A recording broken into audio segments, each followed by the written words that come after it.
নবীর উম্মত ওই জাহান্নামের এত ভয়ঙ্কর যে তুমি সামান্য দুনিয়ার সহ্য করতে পারো না। ওই জাহান্নামের আগুন কেমন সহ্য করবে বান্দা।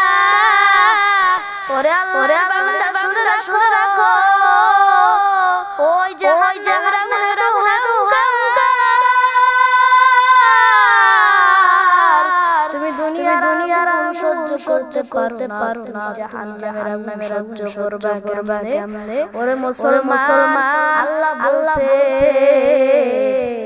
তোমরা দুনিয়াতে ভালো কাজ করে যাও, আখিরাতে ফল পাইবা।